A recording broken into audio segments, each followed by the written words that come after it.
Welcome to the Tutte Colloquia. Today we're very happy to have Leo Ducas, who is a researcher at CWI in Amsterdam. His research is in lattice-based cryptography, and today he will tell us about an algorithmic reduction theory for binary codes. Leo.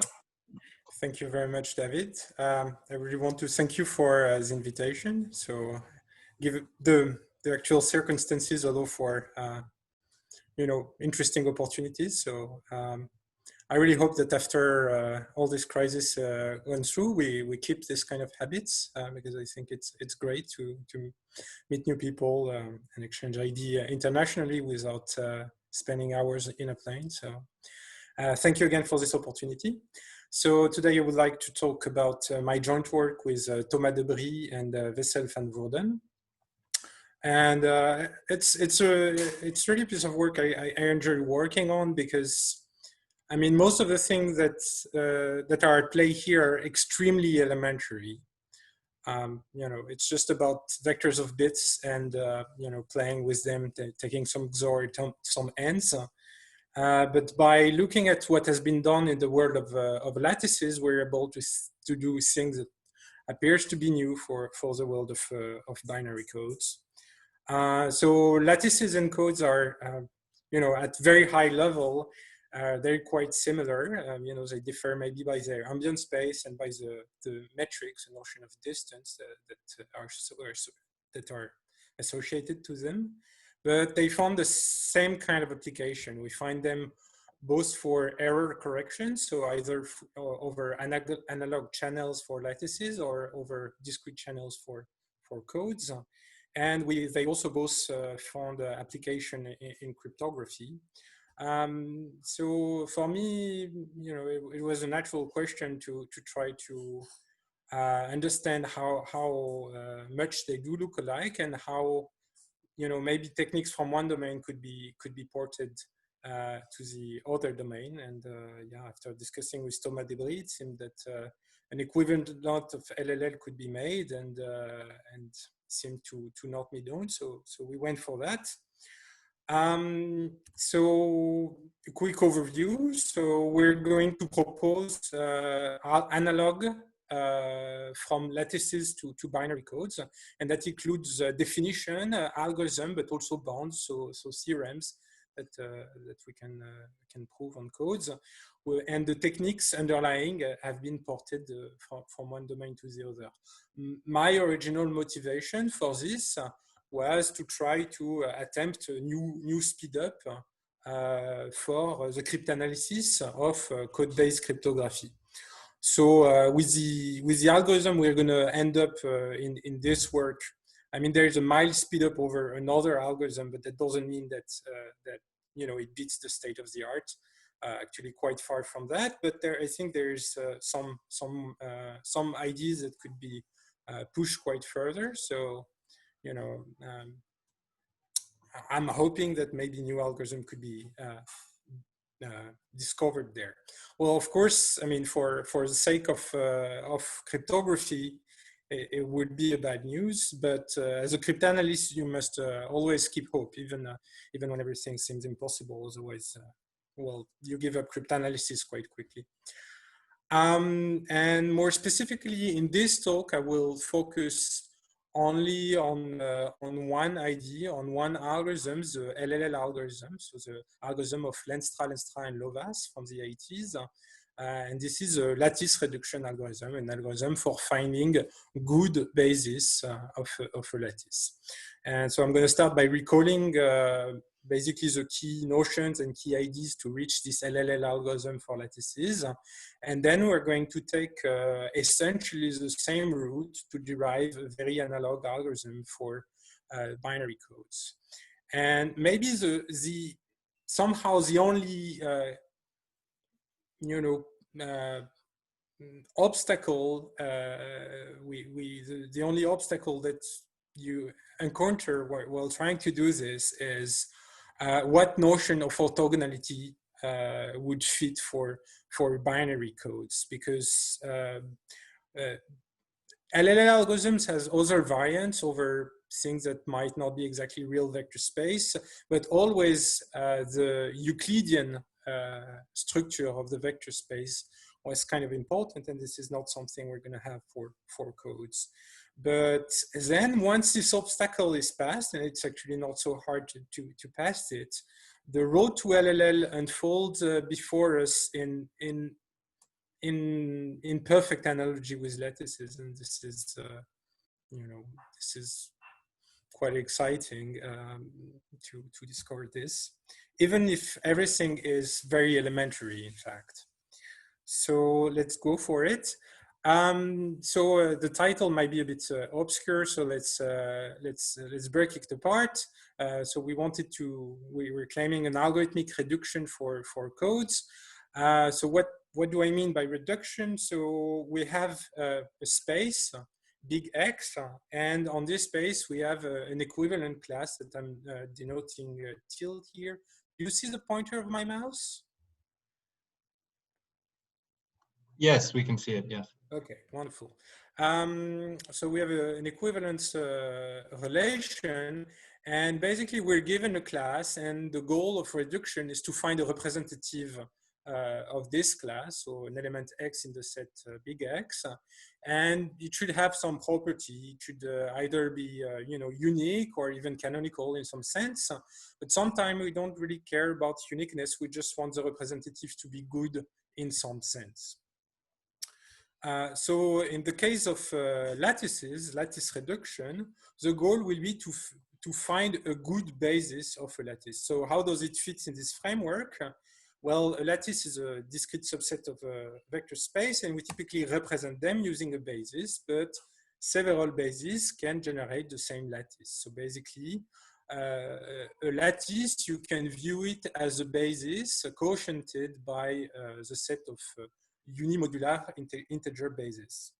And the goal of lattice reduction will be to basically play with this group to make the basis a bit nicer. So as I say, I'm going to start by not talking about code at all. I'm going to just recall the key elements toward the LLL algorithm and basically the notions of reduction for lattices. So a lattice L is a discrete subgroup of a Euclidean vector space. So sometimes it is convenient to restrict ourselves to lattices of full rank. So you can always do this by restricting the embedding space R to the n to a projection of it. And so, as I said, lattices can be described by infinitely many bases, at least in dimension greater than 2. And some of the bases are going to be called good, and some of the bases are going to be called bad. And good basis is essentially a basis that consists of vectors that are relatively short and relatively or close to orthogonal to each other, while a bad basis is the opposite. The vectors are longer, and the vectors have small angles between each other. A key notion in a lattice is its minimal distance. So that's basically the length of the shortest non-zero vector of that lattice. And independently of basis reduction, this is something that has been studied for a while because it relates to the question of sphere packing. So somehow, the larger the minimal distance, the larger the sphere you can put around each point, and the more dense your sphere packing is. So it has been a question in mathematics to find lattices that have large minimal distance. So in this talk, I'm not going to try to optimize over the set of lattices. I have a fixed lattice, and I'm trying to find a good basis of it. But for example, it still relates to the notion of minimal distance because the minimal distance is already informing me about how good of a basis I can hope for. If the minimal distance is small, is too small, then actually I'm not going to be able to find good basis. Or if it's too large, well, it cannot really be too large. But let's see a bit later. So associated with a lattice, there is an important invariant. So let me recall that two bases B and B prime generate the same lattice if they differ multiplicatively by a unimodular matrix. So that is a matrix over the integer that is invertible over the integers. Okay, so that's basically a change of bases that that preserve integer vectors.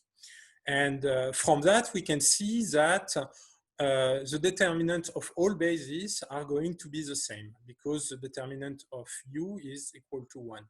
So the determinant of the basis of a lattice is an invariant of the lattice, and we're going to define the determinant of the lattice as the determinant of any of its bases. Another important object related to a basis is its Gram-Schmidt orthogonalization. That might be a bit surprising because the Gram-Schmidt orthogonalization process is not a unimodular transformation. Right? We do divisions over the rationals. So in particular, the Gram-Schmidt orthogonalization of a basis of a given lattice is not going to be a basis of that lattice. Nevertheless, this object carries some geometric information that will be important to understand what is a good basis, what is not a good basis, and what we can do with those bases. So I'm not going to go through the definition. I'm sure you all remember the Gram-Schmidt orthogonalization. But one important point is that this Gram-Schmidt orthogonalized vectors, those bi star, I can directly relate them to the invariant of my lattice. Okay, the determinant of the lattice is going to be equal to the product of the Gram-Schmidt norms. Okay, another important little fact is that the first vector of the Gram-Schmidt orthogonalization is the first vector of the basis. So the other vectors might not be in the lattice, but the first Gram-Schmidt orthogonalized vector is a part of the basis. So it tells me somehow that if I want to make the first vector shorter, I necessarily have to increase the other Gram-Schmidt vectors. Okay, so in some sense, you know, a basis cannot get arbitrarily good. Okay, and maybe in the remaining of the talk, I'm going to shortcut this notation. So the projection orthogonally to the first I-1 vector by this P underscore I.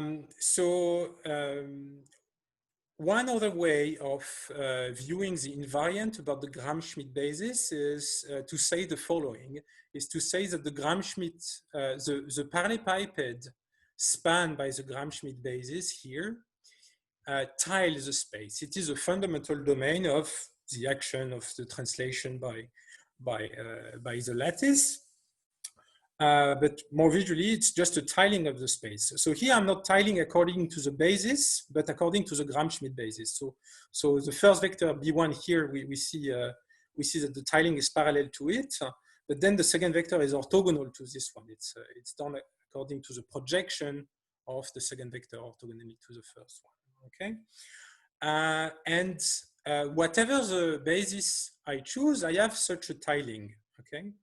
And because those are fundamental domains, they both, those tilings, both the tiles, the blue ones and the red ones should have the same volume. And the volume is simply given by the product of the Gram-Schmidt norm. So that's why the product of the Gram-Schmidt norm is fixed. That's a geometrical interpretation of it. Okay, so basically, a basis is going to be called good when the fundamental parallelepiped is somewhat close to a hypercube. Why do we call it good? Why is it good for? Well, it is good for trying to solve problems like decoding for error correction or just finding closed lattice vectors. If the tile is too narrow and slim, then, for example, I'm only going to be able to decode errors up to this inner radius, whereas if it's closer to a square, the radius slightly gets larger. So in some sense, a basis is better. We can do more interesting things with it if it is good in the sense that all its Gram-Schmidt vectors are somewhat balanced. So far, so good. I think the talk is quite shorter, is a bit shorter than 50 minutes. So if you have questions, don't hesitate to interrupt. Okay. Another way to represent all this is to refer to what we typically call the profile of a basis. So on the x-axis, I'm going to just index things. And on the y-axis, I'm going to take Li to be the logarithm of the is Gram-Schmidt norm. And basically, I have the product invariant. So when I take the log, I get a sum invariant, which means that the area under the curve is fixed. Whether I change the basis or not, the area under this curve is an invariant. So somehow you can interpret a good basis as a basis with a flat profile, and a basis and a bad basis being a basis with a very hilly profile. So now, how do we try to make basis better? Well, we could, I mean, even one question is how good can a basis get? And to start answering this, we're going to start with the case of dimension 2. So this was, you know, all solved a long time ago by Lagrange, Gauss, and all of them. So some people don't call this Lagrange reduction, but I like to call it Lagrange because too many things are called after Gauss. So Lagrange reduction, you can visualize it as now an informal term is the Rispatch lemma, which tells you that for any two-dimensional lattice, you can always find a basis that verify those two constraints. So first, the first vector of the basis is shorter than the second vector of the basis, and secondly, you know, you control the angle between the two vectors. Okay, so if we interpret this, we can always, you know, rotate the lattice and scale it so that the vector B1 corresponds to the first canonical vector here. And then this lemma tells you that B2, the second basis vector, you can always make sure that it is in this blue area. Okay, it cannot be in the orange area because it must be greater than B1. And then the second condition tells you that it is in this strip of space. And with those two conditions, you can just work a little bit and deduce a relation between the Gram-Schmidt norms of that two-dimensional basis. And you get a control, okay? You get an upper bound on the length of the first vector with respect to the second Gram-Schmidt vector, okay? So in some sense, the second Gram-Schmidt vector cannot be, I mean, if the basis is Lagrange reduced, the second vector is necessarily not so much smaller than the first vector. And that's from that, you can essentially bootstrap the reduction of lattices of larger dimension. And this is essentially what the LLL algorithm does. So we're going to define basis B of a lattice as being LLL reduced if all the projected lattices of dimension 2. So here I take BI and BI plus 1, and I project both of them orthogonally to the vector from 1 to I minus 1. Okay, so we project them the same. Huh? It's not like when we do Gram-Schmidt orthogonalization where this guy would be projected one more time than this guy. No, here we project both of them against all the previous vectors. And I want all those local bases, all those bases of two-dimensional projected lattices to be Lagrange reduced. Okay. And if I have this, well, it means, you know, from the previous slide that I have this inequality for all indices I. And this I can interpret on my little profile plot. Well, so the profile can increase. It can be that it increases fast. There is no control over this. But locally, it never falls steeper than this slope, logarithm of square root of 4. Okay, and by combining all those local inequality, I can just chain them up, and I can even collect them, and then I can end up with a bound on the length of the first vector that, you know, that is only depending on determinant of my lattice. Okay, so this LLL does not guarantee to find the shortest vector. Very far from that. You lose this exponential factor here, but that's already a basis you control. And already for tasks like finding the shortest vector, doing this first, controlling the basis, is going to help you tremendously. Of course, there are algorithms that will provide even stronger bounds, but that are more costly. And I am not going to get into this today. So now, how do we produce LLL reduced basis? We have given a definition so far, but do we have an algorithm for producing such basis? Yes, the LLL algorithm. And well, I'm hiding some technical details behind, but the high-level idea is dead simple, is the following. As long as the condition is not met, meaning that there is a local block that is not Lagrange reduce, I'm going to Lagrange reduce it. And quite obviously, the correctness of this algorithm is pretty trivial because the algorithm only stops when the definition is met. The difficulty here is proving that the algorithm actually terminates. The issue is that each time I apply this Lagrange reduction to a local block at index I might be breaking the same property at nearby indices I-1 and I+1. So, it is not clear that I'm making progress overall. And to show that you make progress overall, well, you use a potential argument. You construct this quantity here, P. I'm not going to go into the detail of why it is like this, but basically you're going to show that at each step, this quantity decreases. And this quantity is also lower bounded. But to actually prove that it terminates in finite times, you need to, to change a little bit the condition, because you want to make sure that each step makes non-trivial progress on this potential. I mean, it could be that each step increase this by something that's increasingly small. So you require this small relaxation on the Lagrange reduction condition. So you choose an epsilon, and if you choose the epsilon right, actually, you can prove that your algorithm, LLL algorithm, terminates in polynomial time.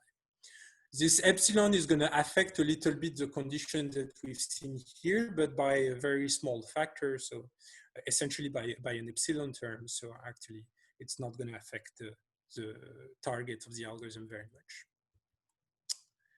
Okay, so that was it for LLL. So now in the remaining of the talk, I will essentially try to tell you the same story, but for binary codes. So binary codes, well, a linear binary code, I'm only working with things that I can express with basis. So a linear binary code is a vector subspace of the binary vector space F2 to the n.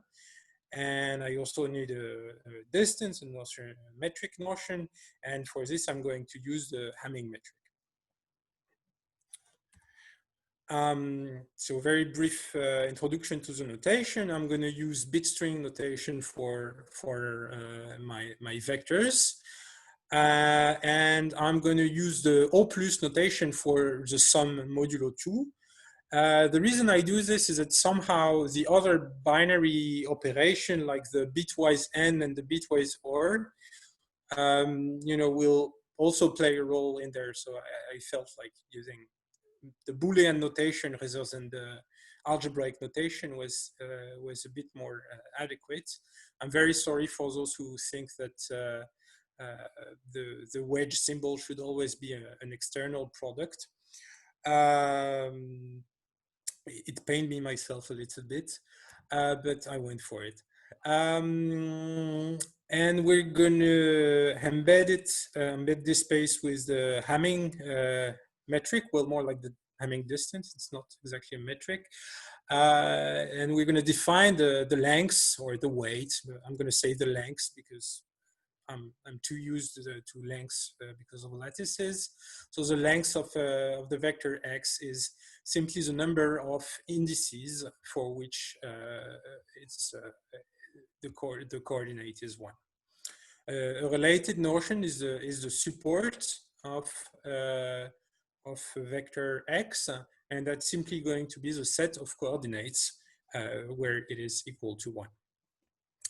And from there, like for lattices, I have a notion of a minimal distance, d, that's simply going to be the minimal length over all the non-zero code words. So a very quick example of a code.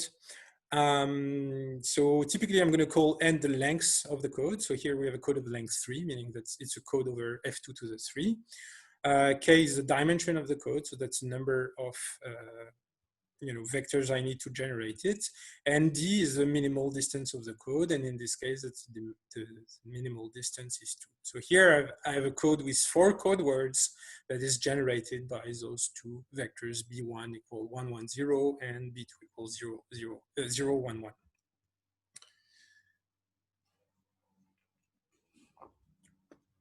And as you can see, it has minimal distance 2 because all the non-zero code words have at least 2 ones.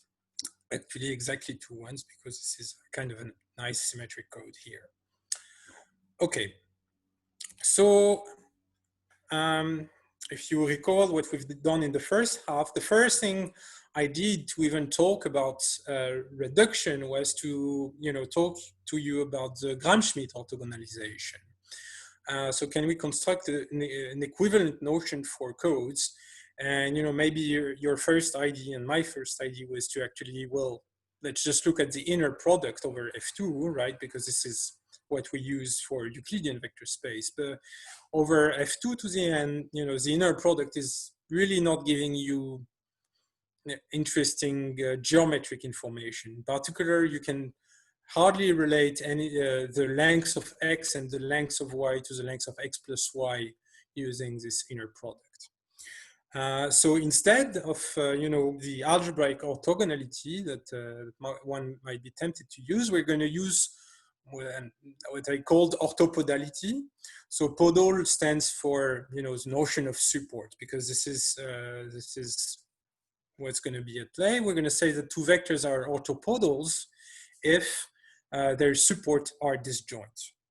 Okay, so with our Boolean notation, you can simply rewrite this as saying that their conjunction is the 0 vector. And here, with this notion of orthopodality, you do have some geometric information coming out of it. For example, if x and y are orthopodals, then the length of their sum is the sum of the lengths. And this you should read it as an equivalent of the Pythagorean theorem, saying that if x and y are orthogonal, then the norm of x plus y squared is the sum of the norm of x squared and y squared. Okay, so this is really Pythagoras theorem for binary codes. Okay, so now we have a notion of orthopodality, of being orthopodal, and now we need projection associated to this. So I'm simply going to define projection onto x by taking the conjunction with x, and orthogonally to x by taking the conjunction with the complement of x. Okay, so those orthopodal projections, I mean, they're definitely not new to the world of codes. I think they're called puncturing in the coding literature. But here I really want to, strengthen your geometric intuition by keeping a geometric vocabulary. And in particular, those orthogonal projections have the properties that we want. In particular, those 2 things together, they give you an orthopodal decompositions that is very analog to orthogonal decomposition that we have in Euclidean space. So if I project onto x and orthogonally to x and sum those 2 things, I get y back. And the 2 parts of those decomposition are orthopodal to each other. And again, as in the case of Euclidean vector spaces, if I project orthogonally to something, then the something I project becomes necessarily shorter, or cannot grow. And at last, I mentioned this orange equation, which is something that do not happen in the case of Euclidean vector space, which is that all those projections, they always commute. Even if x and y are not orthopodal to each other. And in fact, you can even compress to such projection as a single projection. This is definitely something that is not happening in the Euclidean case, and that you can use to, to do some slight optimization of the algorithm that I'm going to discuss, but I'm not going to go into those optimizations. So far, so good. Okay, so now we have projections. We can go for an equivalent of the Gram-Schmidt orthogonalization, and I'm going to call this the Epipodal matrix. So we're going to take a basis B1 up to Bk, and I'm going to define the is epipodal vector. Well, exactly as in the case of Gram-Schmidt orthogonalization, I'm going to project the is vector of my basis orthopodally to all the previous vectors. Okay, then you can rewrite it like this. And I'm going to collect all those things and I'm going to call it the epipodal matrix. So why epipodal? Well, if I consider, the partial codes Ci that is spanned by all the first vectors of my basis, then basically Bi star is going to be the difference of support between two of those consecutive codes. Okay, so epipodal stands for, the increase of support. So a bit more visually, here is how it works. So basically, so for the first epipodal vector, I take the first vector. So there's no projection here. And then I'm going to clear all the, oops, sorry. That wasn't meant to happen. I'm going to clear all the ones that are below the first one in a given column. Okay, so here, for example, there was a 0 here, so I only start clearing after the second vector. I'm using row vectors. Huh? Okay, so this is a vector and this is another vector. And I'm going to clear everything that is below this. Maybe it is nicer to visualize if I, reorganize the column of my matrix a little bit.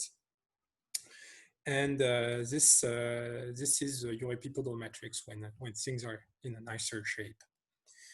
Okay, so what are the properties of this epipodal matrix? Well, it has, properties extremely similar to the Gram-Schmidt orthogonalization. So first, all the epipodal vectors are orthopodal to each other.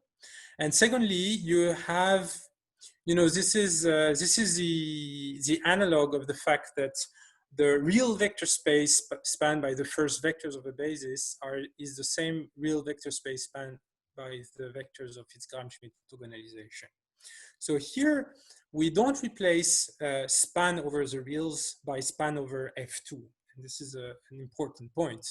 The notion that is equivalent to a real vector span of something from the Euclidean world to the Hamming world is actually to convert real vector spans to supports.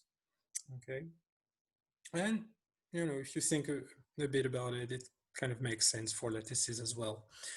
And another particular fact is that you have the first, epipodal vector is actually the first basis vector as well. Another thing that goes again exactly as in the world of lattices is that this epipodal matrix is associated to an invariant, namely the sum of the epipodal lengths is always equal to the size of the support of the code. You can view this from maybe this remark here, or just the drawings that I've done earlier. And this is, this looks like a very good analog to the invariant we had for the Gram-Schmidt orthogonalization. Okay.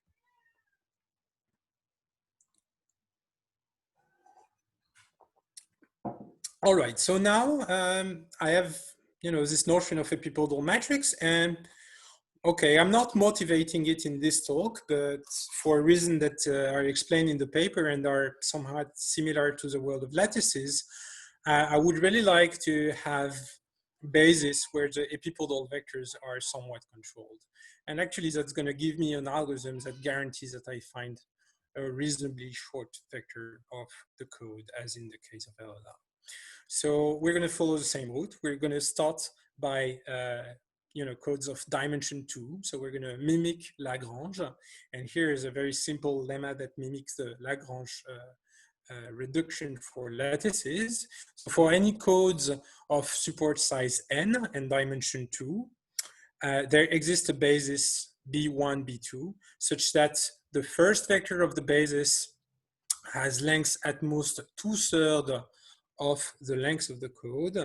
And you also have some kind of a condition between the common bits that B2 and B1 have in common. So somehow this, the size of this intersection here is supposedly the equivalent of the angles that we observe in the world of lattices.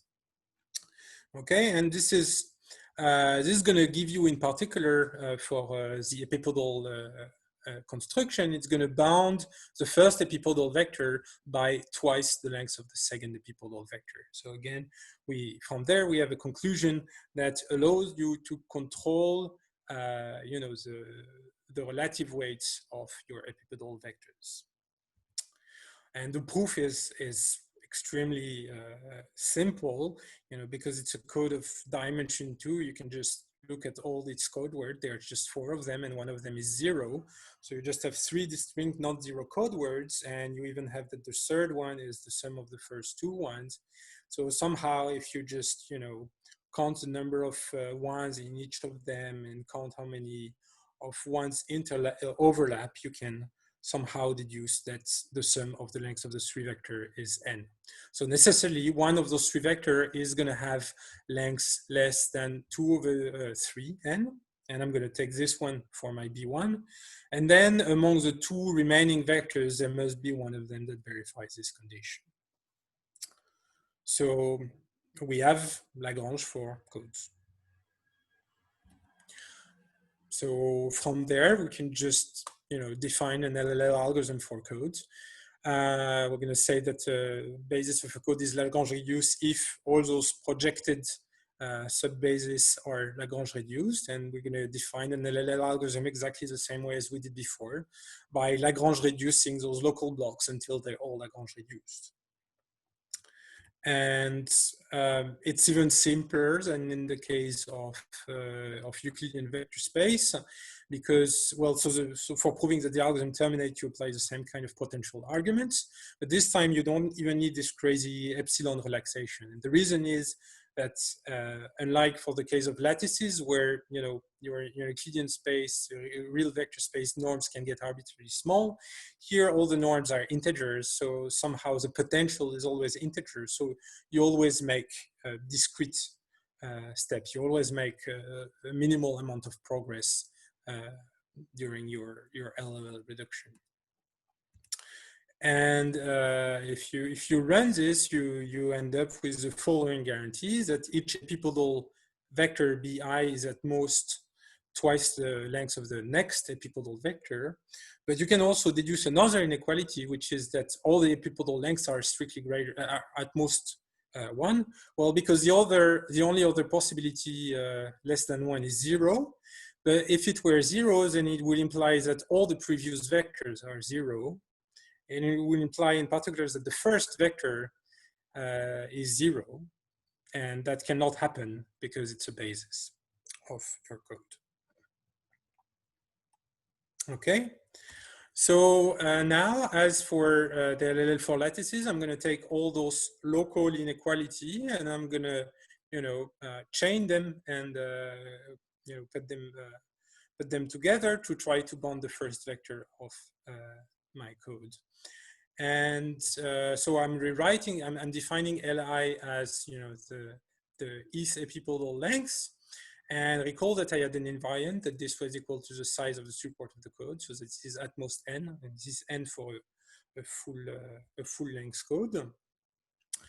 And so I'm going to change those inequality and sum them up. And actually, to get an optimal result, you want to break this sum into 2 parts, because this term at some point for I too large is going to get smaller than 1. So after this, it is actually better to use this inequality than this one, and you end up with this inequality.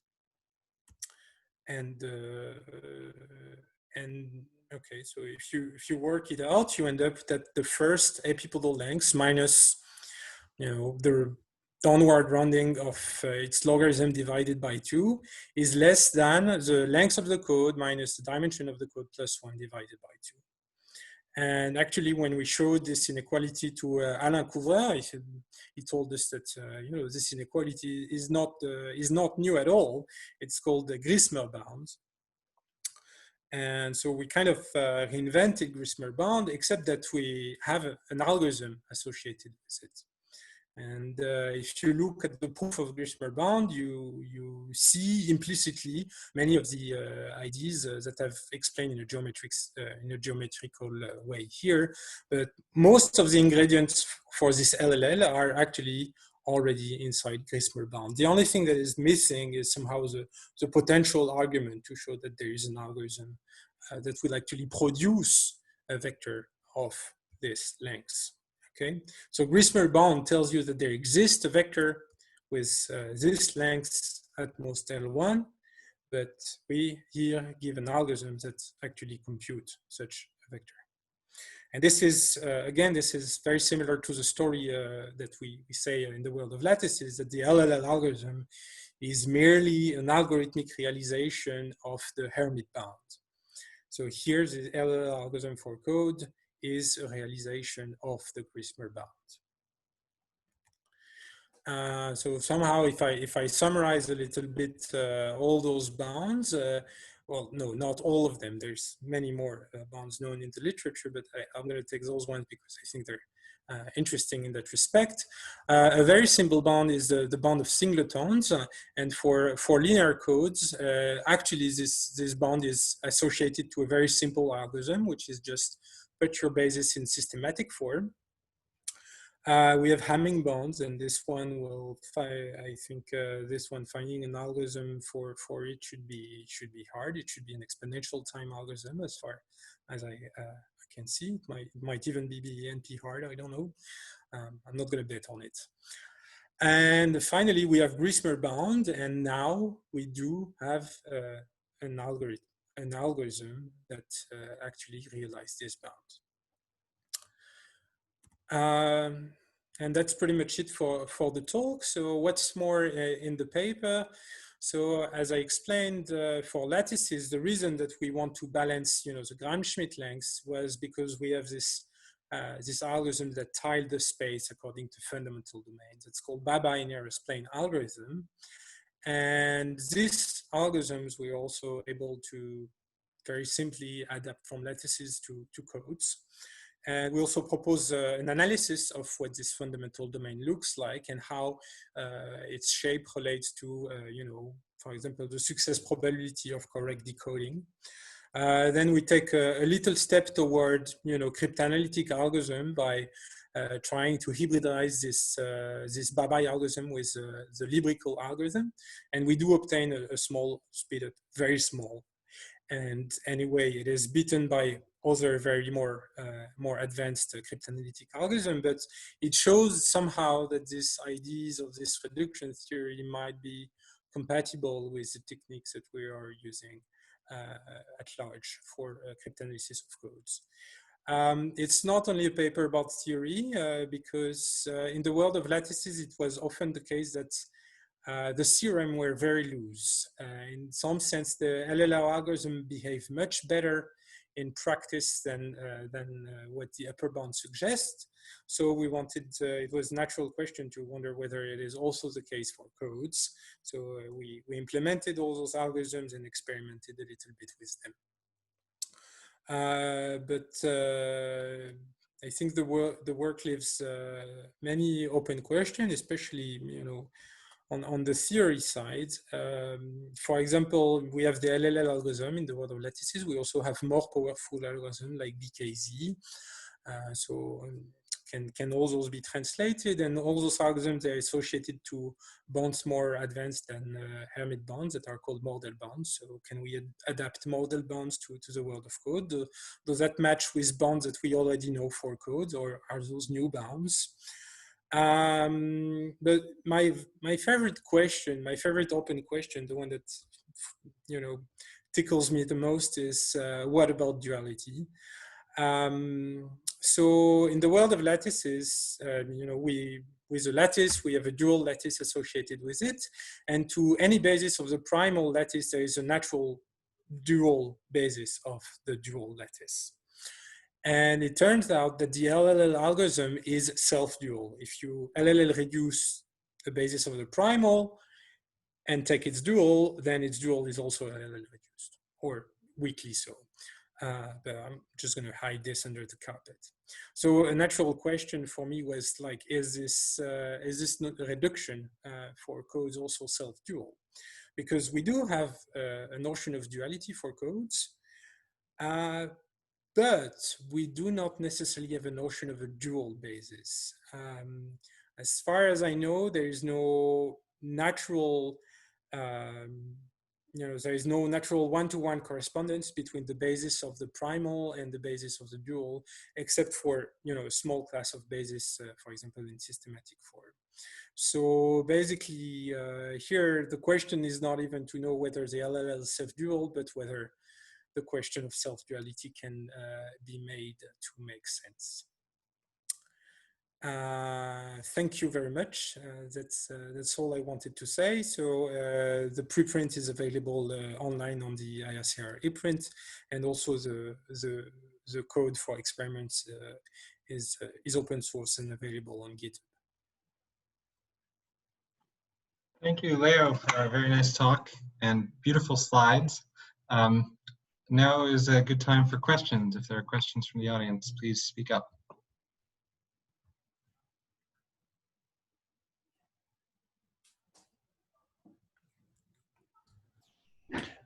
Thanks for the talk, Leo. Is there any reason to be interested in a code analog of BKZ? I think it would make sense, yes. I've played a little bit with the idea.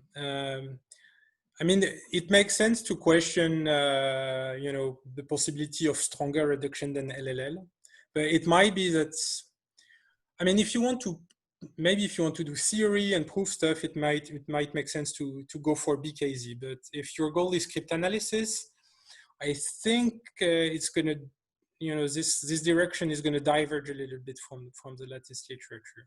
I mean, still with the idea of obtaining stronger reduced basis, but yeah, there's a nice convergence, but it might diverge later on. There's a question in the chat from DJB and Tanya, who ask, regarding duality, wouldn't that have to be using your notion of dual rather than what coding theorists consider dual? I'm going to read the question because I couldn't.